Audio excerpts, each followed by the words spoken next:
Obrigado, pessoal, por terem vindo. Um ótimo dia para vocês. O César citou a Flip, lá de Paraty, a festa literária.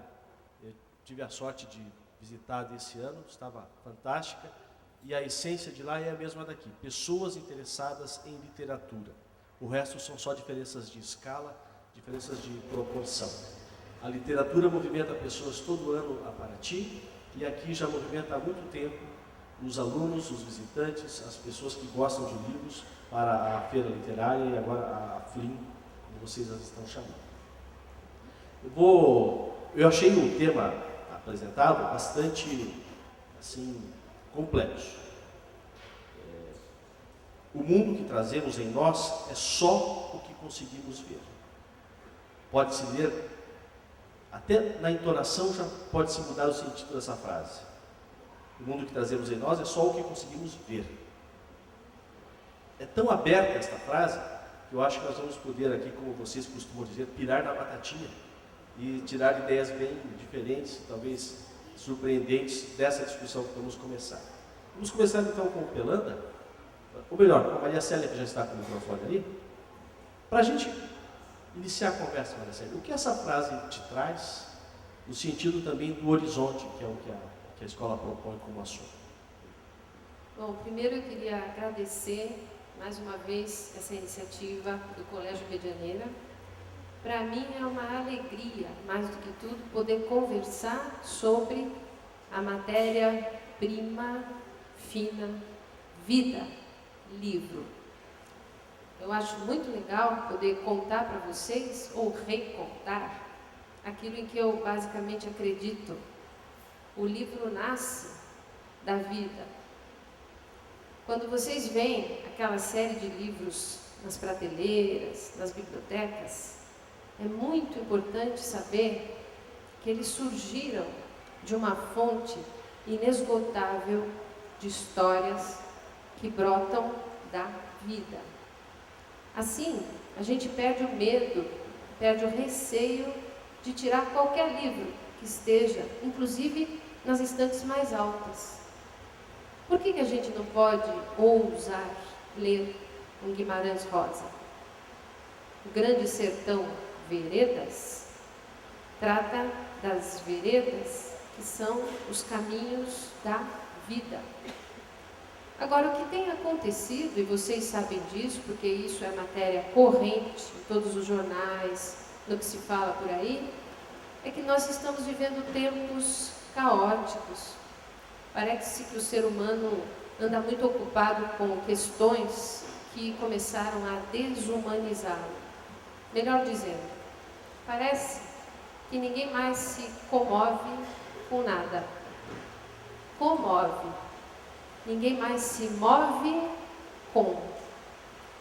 Eu estou percebendo que tem um público aqui com quem eu já trabalhei bastante, né? Talvez 12, 13, 15 anos, inclusive o outro público com quem eu tive o prazer de dividir as minhas ideias, são alunos que eu conheci na universidade. E uma questão que eu acho muito importante é perceber que se nós não pararmos para ver isso que vem como tema, o horizonte ou qualquer coisa que esteja diante dos nossos olhos, nós estaremos aderindo àquilo que se diz hoje, se denomina a cegueira generalizada, que está embotando a nossa capacidade de ver. Parece estranho falar que nós só podemos conhecer o que vemos.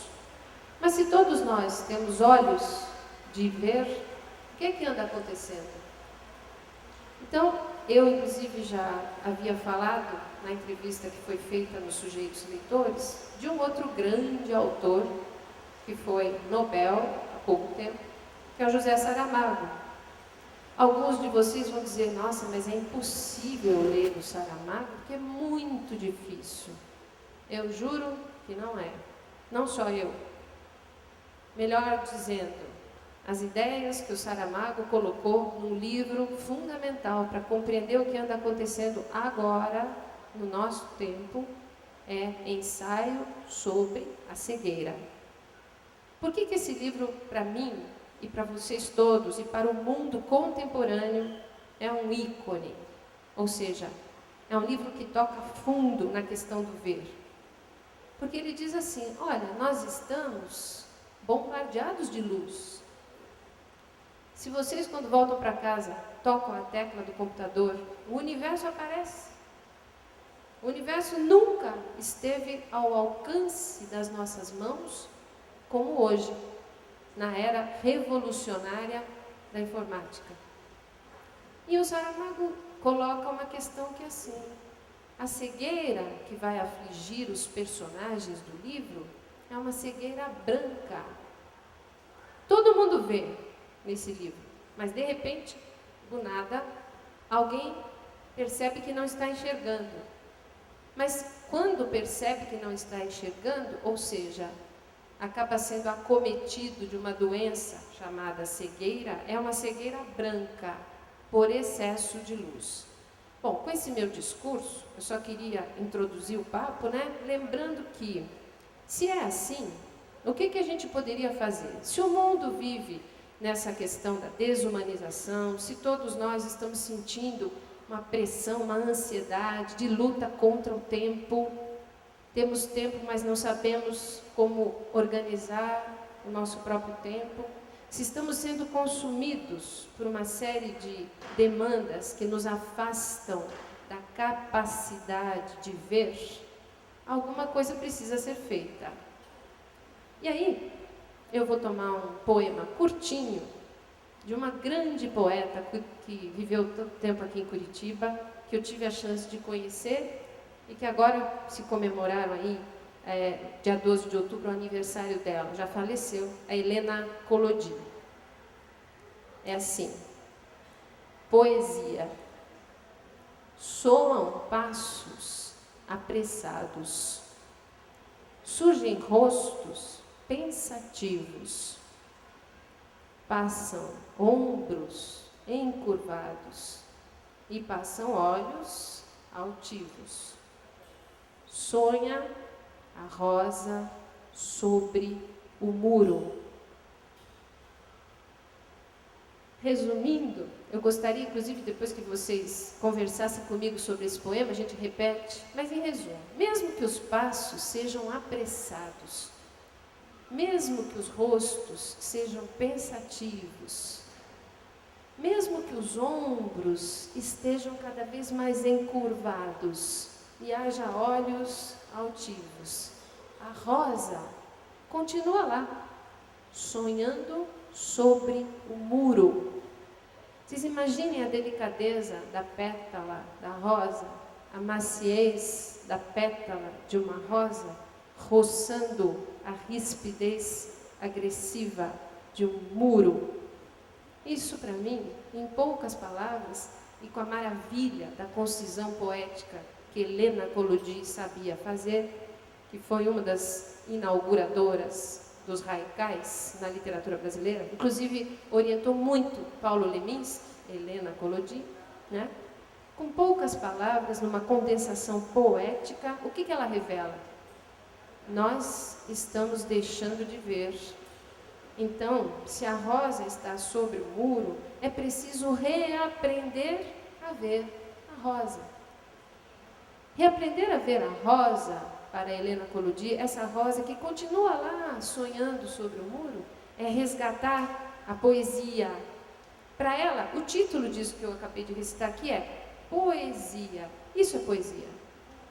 Então, se é verdade que nós estamos vivendo o ocaso da história, se é verdade que estamos vivendo uma época em que as causas utópicas estão sendo cada vez mais dilaceradas, em que ninguém acredita em mais nada, se é verdade que estamos vivendo uma espécie de sem saída existencial, é preciso voltar a prestar atenção ao mundo que está ao nosso redor. E é para isso, inclusive entre tantas outras coisas, que redescobrindo a estesis, que redescobrindo essa pulsação de vida, nós poderemos reaprender a ver o outro que está diante de mim. E a literatura, O livro é um grande aliado nesse sentido. Bem, só para terminar também a minha fala, há um livro do Ítalo Calvino, que se chama O Barão nas Árvores. Um menino, seus 9, 10, 11 anos, ele não está gostando mais de ficar na casa dele, tem uma série de problemas, e ele resolve ir morar nas árvores. O nome dele em italiano, porque esse autor é um autor italiano, Ítalo Calvino, que foi traduzido, um dos maiores autores italianos traduzidos para todos os idiomas, né?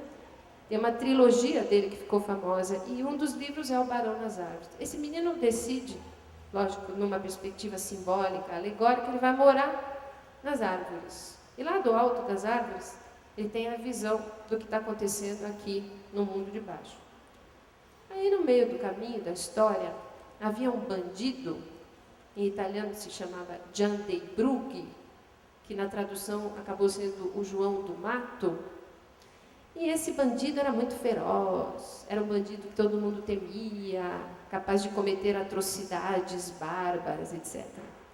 E o Cosimo, que em português vira Cosme, ele tinha levado lá para as árvores os livros dele. Ele tinha uma biblioteca pêncil, ele levou os livros para cima das árvores. E aí o Cosmo chega para o João do Mato, lá do alto, e fala: "Ô João, vem aqui em cima, eu quero te mostrar uma coisa." E ele mostra os livros para o João do Mato. E aí é interessantíssimo porque o Calvino diz, né, transfigurado na personagem do Cosmo, ele diz: Cosmo viciou João do Mato em livros. E o mais interessante é que, no fim, a sociedade aqui de baixo da história resolve capturar o João do Mato, embora ele não estivesse